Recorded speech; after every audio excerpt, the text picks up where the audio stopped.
María de César. Es radio. There's a long black train. La verdad es que uno quisiera siempre mantener algo de suspense, algo de incógnito sobre quién es el invitado de cada noche. No es muy fácil, pero en fin, para aquellos que no tienen acceso a Internet y que por lo tanto no van viendo la evolución del Facebook a lo largo de la tarde, pues es relativamente fácil sorprenderlos, no saben quién está. Hoy teníamos en nuestra tertulia de economía a don Juan Ramón Rayo y ya no ha habido manera porque ha destripado totalmente la sorpresa de esta noche. Quien está con nosotros es el economista don Jesús Huerta de Soto. Don Jesús, muy buenas noches, muy bienvenido. Buenas noches. ¿Es verdad que nos roban los bancos? Hombre, literalmente no.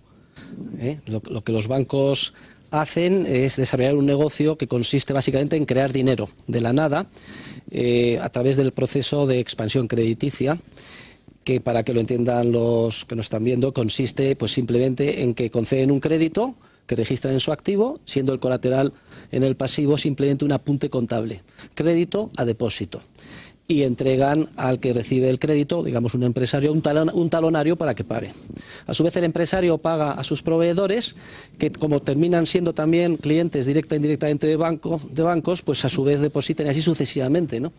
De manera que, para que se hagan una idea los telespectadores, aproximadamente de solo una décima parte de la masa monetaria que utilizamos está materializado en billetes de banco y en moneda fraccionaria. Las otras 9 décimas partes son, yo lo califico de dinero virtual, estos apuntes en los libros de contabilidad de los bancos.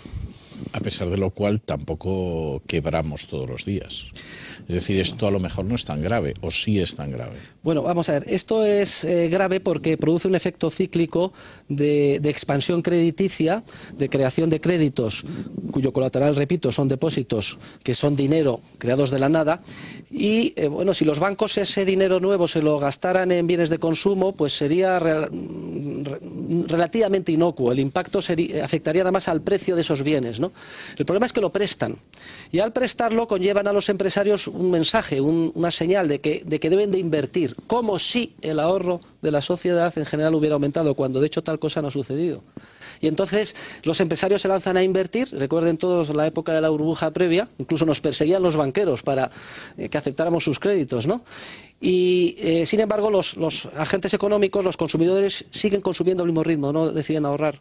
Se va produciendo en la etapa de la burbuja una descoordinación generalizada entre los inversores que invierten con esa financiación fácil que concede la banca, que actúa con reserva fraccionaria, y los consumidores que no quieren ahorrar. Y esto pues es una burbuja que tarde o temprano tiene que explotar. ¿Y siempre tiene que producirse un ciclo de expansión crediticia, de burbuja y de explosión, o eso es remediable? Bueno, eso es, vamos a ver, todo el sistema financiero actual es resultado de un accidente histórico. Esto también puede sorprender a los que nos están viendo, que tuvo lugar en Inglaterra en el siglo XIX.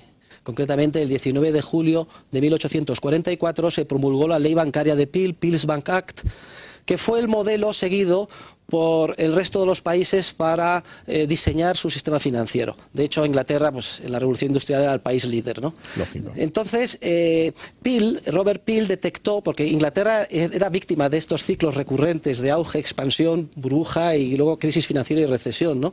Detectó que esto se debía a que los bancos expandían el crédito mediante la emisión de billetes sin respaldo de dinero de verdad, que entonces era oro depositado. Los bancos se dieron cuenta que, como estaba el oro ocioso, que podían emitir, como confiaban en ellos, más papel moneda, certificados de depósito, que el oro realmente que había ahí. Y lo prestaban. Y esto daba lugar a una burbuja tremenda que tarde o temprano se revertía en forma de crisis. Entonces la ley de Peel prohibió esto y exigió que a partir de entonces los banqueros, la banca, mantuviera un coeficiente de caja del 100% en relación con la emisión de papel moneda. Luego no podían emitir ya más papel moneda si no había 100% de oro depositado. El problema es que se les olvidó exigir lo mismo en relación con los depósitos a la vista, porque entonces los economistas no teníamos muy claro que los depósitos a la vista, esos apuntes contables de los bancos, juegan el mismo papel exactamente que el dinero. Y lo único que sucedió es que los bancos redireccionaron su negocio.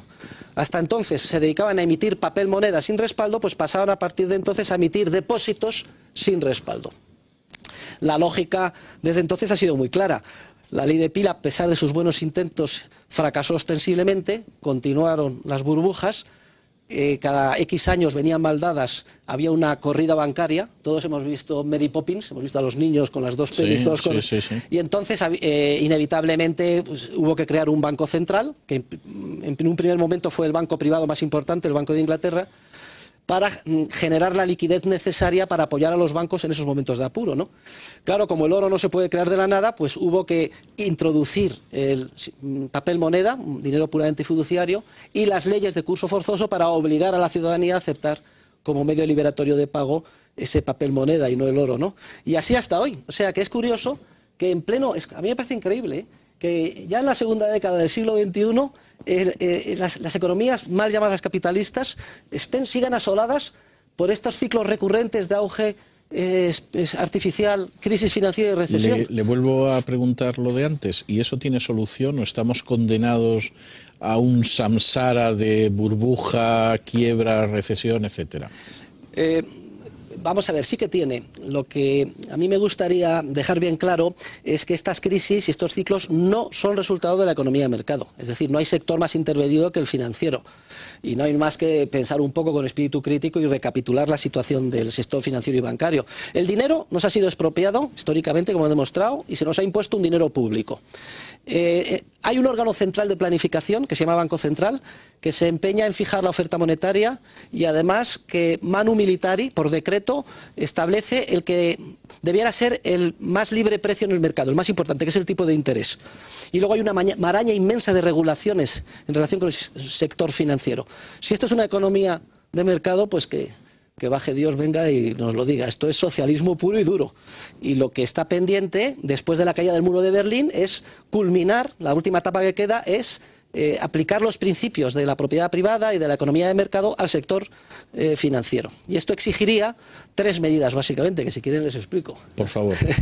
Bueno, pues en primer lugar, completar la ley de Peel allí donde quedó incompleta. Es decir... que los depósitos...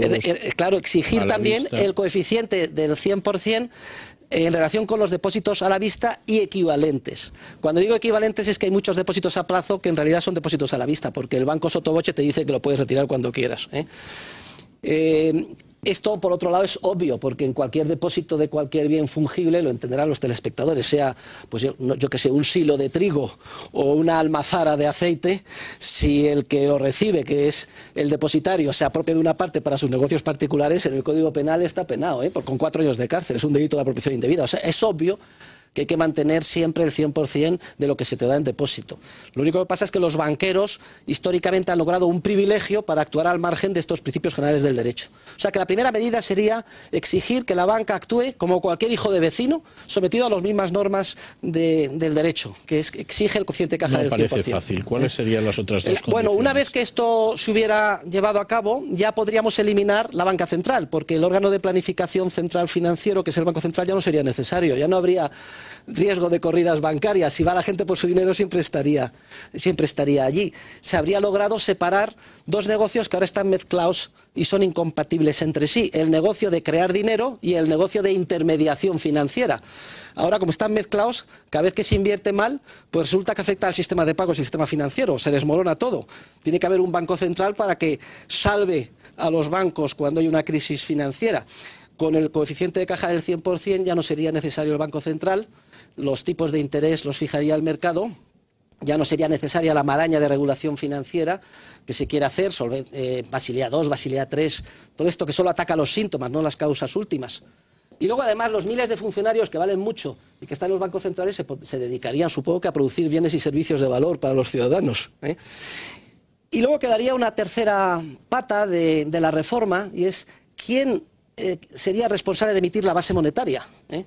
Hay un colega mío que ha fallecido hace poco, premio Nobel, Maurice Allais, premio Nobel de Economía francés, que él mantenía la teoría de que la base monetaria siguiera siendo papel moneda emitido por una agencia pública que creciera a un ritmo preestablecido constitucionalmente del 2% al año. Esa medida, que sería un avance en la buena dirección, a mí no me parece suficiente. el dinero es demasiado importante para dejarlo en manos de los estados.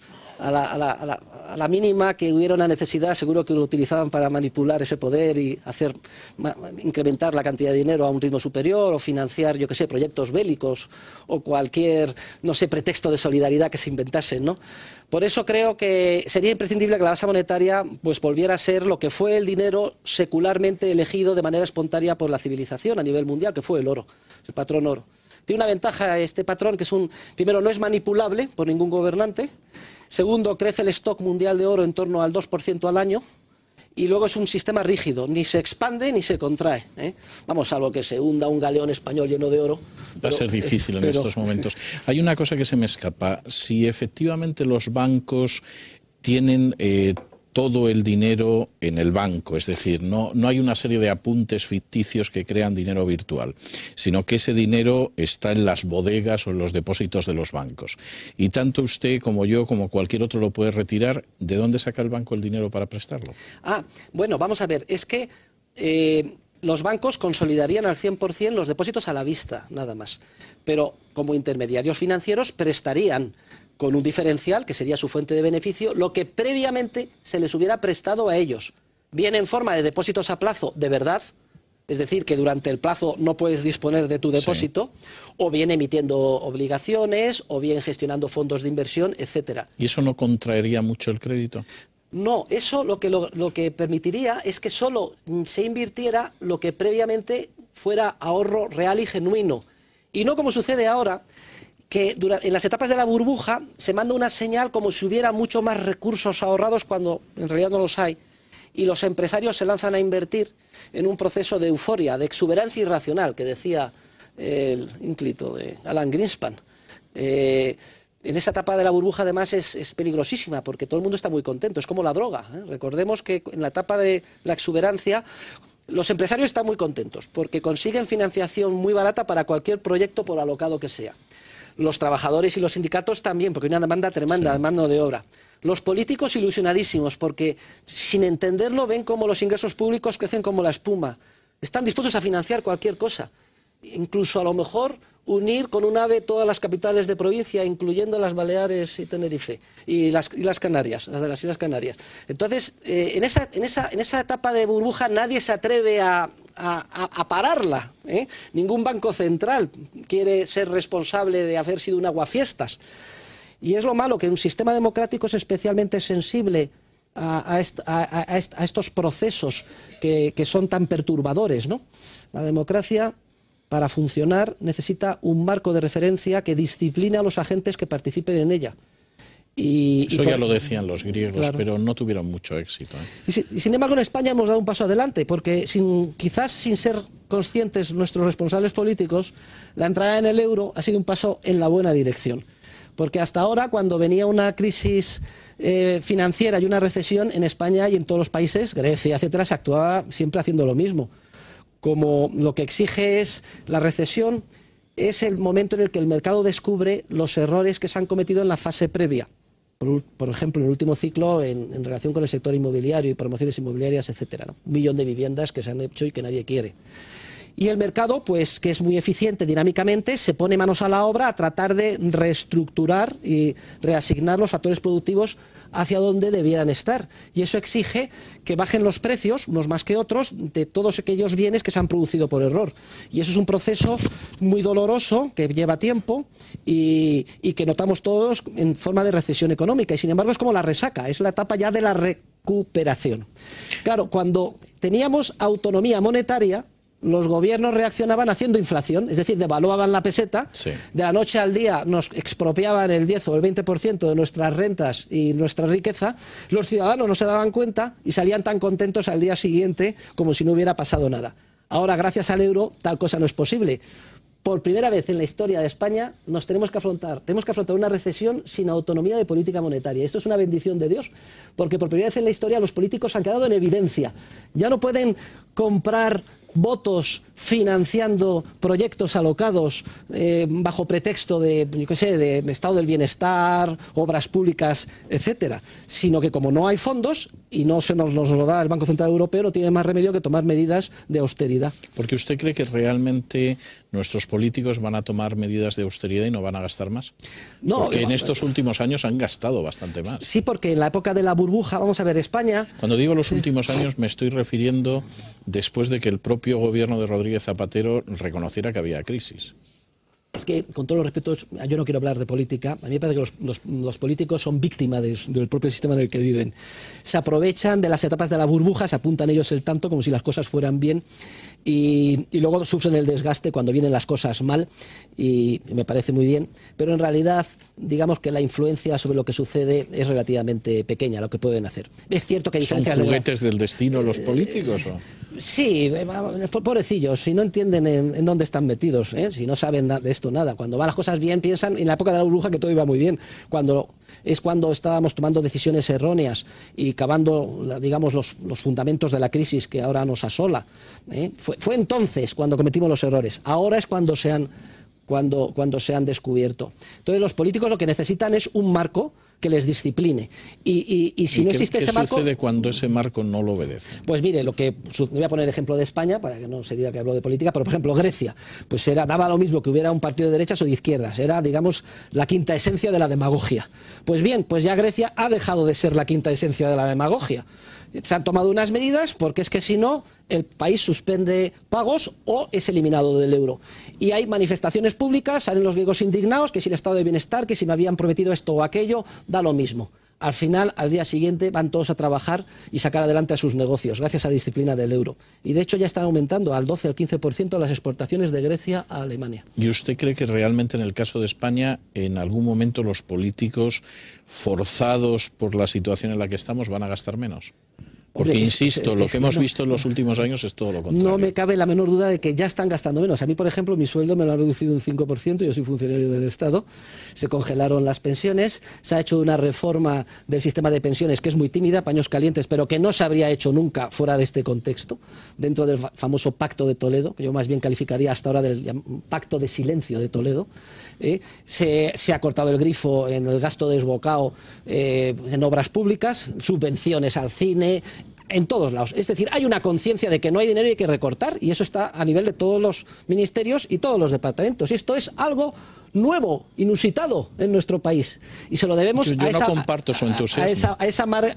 debemos a esa amarga disciplina del euro. Bueno, pues no lo comparta, pero váyase, por ejemplo, yo que sé, a lo mejor a la nueva administración, para no mencionar, nueva administración en Cataluña, pues han cogido ¿y qué pasa? ¿Que no hay dinero? Pues entonces hay que sacarlo donde sea. No tenga usted ninguna duda de que a nivel de todas las administraciones se les ha reducido el grifo y están viendo dónde pueden recortar. ¿Han aumentado el gasto en empresas públicas en los 2 últimos años? Sí, pero yo me estoy refiriendo desde que se ha producido la crisis del sector público. Es que también convendría que los telespectadores entendieran un poco cómo van los acontecimientos desde el punto de vista temporal. Cuando se presta y los empresarios se lanzan a invertir como si hubiera más ahorro del que en realidad hay, se lanzan a invertir en proyectos que van a madurar en un futuro muy lejano y que no están dispuestos a sostener, digamos, los consumidores. Hay una serie de mecanismos que yo explico en mis libros que hacen que el mercado descubra que esos proyectos de inversión son erróneos y no son viables, salvo en esas circunstancias de créditos tan baratos. Entonces, en el momento en que se produce ese descubrimiento, viene en primer lugar la crisis financiera, porque claro, en el activo de los bancos está el valor de los préstamos. Cuando se descubre que solo valen una fracción de lo que se pensaba, el activo de la banca se contrae. El pasivo es el mismo, que son los depósitos. Todo el sistema bancario insolvente. Y esa es la crisis financiera que asoló al mundo a partir de Lehman Brothers en el año 2007. Y que in extremis salvaron los bancos centrales simplemente inyectando más liquidez. La segunda fase es la recesión económica, que no es resultado de la crisis financiera. La crisis financiera es el primer síntoma, pero no es la causa de lo que está pasándonos. La recesión económica consiste en que, como he dicho antes, el mercado se pone manos a la obra para ver qué proyectos de inversión son viables y cuáles no. Y hay que reasignar a todos esos factores productivos hacia líneas viables. Los más importantes son los trabajadores. Y de hecho que el paro haya crecido en España hasta la cota de casi 5 millones es la principal prueba de que ya se ha producido el saneamiento en nuestro país. ¿Usted cree que ya se ha producido el saneamiento? Sí, sí, y además lo puedo explicar. Miren, esto es como si... O sea, ¿no vamos a tener más parados? No, vamos a ver, es que el crecimiento del desempleo es la manifestación de que ya se ha hecho el saneamiento. El saneamiento es muy eficiente, es rapidísimo y brutal en una economía de mercado. En un año han desaparecido en España casi 200.000 empresas, sobre todo relacionadas con el sector de la construcción y periféricos. Y más de la mitad de estos parados procedían de ahí. Y esas empresas había que cerrarlas, porque no son viables. Ahora, la asignatura pendiente es volver a reintroducir en los circuitos productivos y viables a estos parados. Y para esto hace falta una serie de medidas que son las que tímidamente se han empezado a tomar y que nos están exigiendo pues, los responsables internacionales, como la liberalización del mercado de trabajo, la austeridad del sector público, etcétera, ¿no? Entonces, ¿eso quiere decir que podemos estar al final de la crisis? No, lo que quiero decir es que la recesión económica es ya el comienzo de la recuperación. Es como el que desarrolla un tumor y se lo extirpan. A nosotros ya hemos extirpado el tumor porque el mercado es muy eficiente. Millones de empresarios, grandes, pequeños y medianos, han tratado de salvar de la quema lo que podían y lo han hecho. Y han tenido que despedir trabajadores y esos deberes ya se han hecho. Ha sido muy doloroso, un sacrificio enorme. Y el cuerpo que queda ya es sano. Si bien es cierto que está muy debilitado y ahora hace falta reforzarle. Y para eso es necesario liberalizar la economía, que el sector público sea muy austero, que no suban los impuestos, porque las economías domésticas, las familias, las empresas están saneando sus balances, devolviendo préstamos, reduciendo costes, despidiendo trabajadores, necesitan el máximo de renta disponible y para ello es importante que los impuestos no suban. Pero como no parece que vayamos en esa dirección. Bueno, pues es que la tercera fase en el ciclo es la crisis presupuestaria. De la misma manera que los políticos se sorprendían al ver que los ingresos públicos crecían más del 10% cada año, cuando el PIB crecía del 3 o el 4%, ahora se han quedado sorprendidísimos al ver que había una contracción de los ingresos públicos del 20%. ¿Qué pasaba antes? Pues, por ejemplo, que el IVA, que es un impuesto que en última instancia pagan los consumidores, sin embargo lo adelantan los empresarios. Todos esos empresarios que se lanzaban a invertir con crédito artificial adelantaban IVA. Y esto llegaba a las arcas públicas, generando una especie como de sensación eufórica de que se podía financiar lo que se quisiese.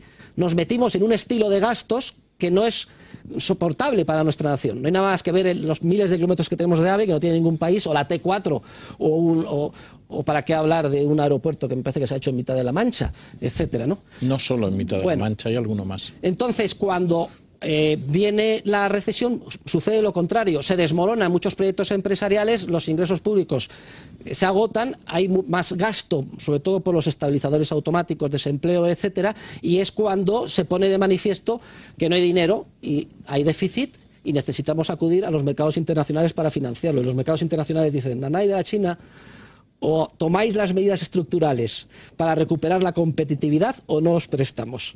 Porque en última instancia lo que hemos hecho, todos esos miles de kilómetros de AVE, esas terminales, esos gastos faraónicos que se ven en obras públicas y también esas subvenciones, esos cheques, todo eso ha sido con cargo a préstamos y los que nos lo prestan han dicho no.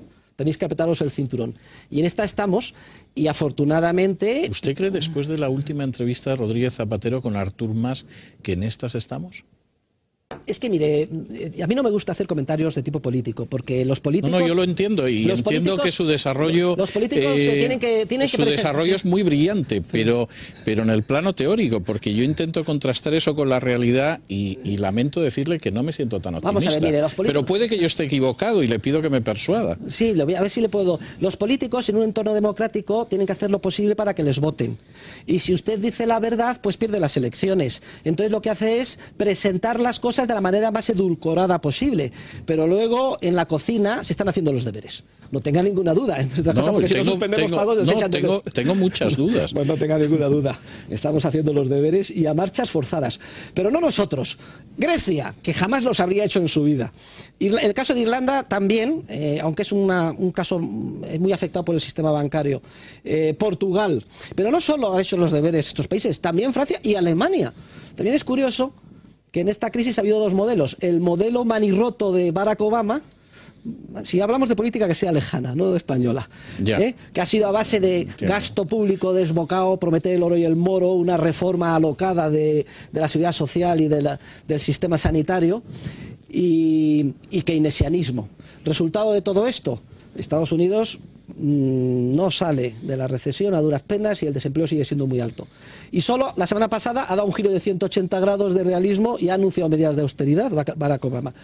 Frente a este modelo, que era el tan alabado modelo por todos los keynesianos, los Krugman de turno, que publican un artículo todas las semanas en el semanario, en El País, etcétera, diciendo que estamos locos, Alemania está loca, que está haciendo justo lo contrario que tiene que hacer, que la austeridad nos va a llevar a la ruina, que el euro es un fracaso. Frente a esto, Europa, encabezada por Alemania, medidas de austeridad. Y Alemania, justo todo lo contrario. Austeridad, rigor, medidas de reforma estructural, fijar los salarios en base a productividad y no en base a inflación. O sea, a mí lo de Alemania me parece ejemplar, lo que no creo es que nosotros estemos haciendo lo mismo. Bueno, es que Alemania es la mitad, 40% del área europea. España es que es una esquinita insignificante, ¿eh? Entonces, y Alemania es el modelo y es la que de alguna forma lleva el liderazgo. ¿Y qué resultado? Alemania ha cerrado 2010 con el 3,7% de crecimiento, ante el asombro internacional y sobre todo de los keynesianos y los psicofantes del gasto público, y que justo preconizaban lo contrario y que no hacen más que de repetir todos los días que el euro va a fracasar. A mí me parece tan insistente esa repetición que al final termino sospechando que lo que pasa es que tienen un temor tremendo a que el dólar se desmorone como moneda internacional y sea sustituida por otra menos alocada. Por ejemplo, el euro. Pues, don Jesús, no sabe usted cuánto me gustaría compartir su optimismo. Es más, ahora comprendo yo por qué algunos amigos míos me dicen que les gustaría tener mi fe en cuestiones espirituales. Creo que lo he comprendido esta noche. Tengo que darle las gracias por haber estado con nosotros esta noche, y yo tengo la costumbre, a gente que tiene la gentileza como ustedes, someterse a la batería de preguntas y explicarlas como usted las ha explicado, de regalarle uno de mis libros.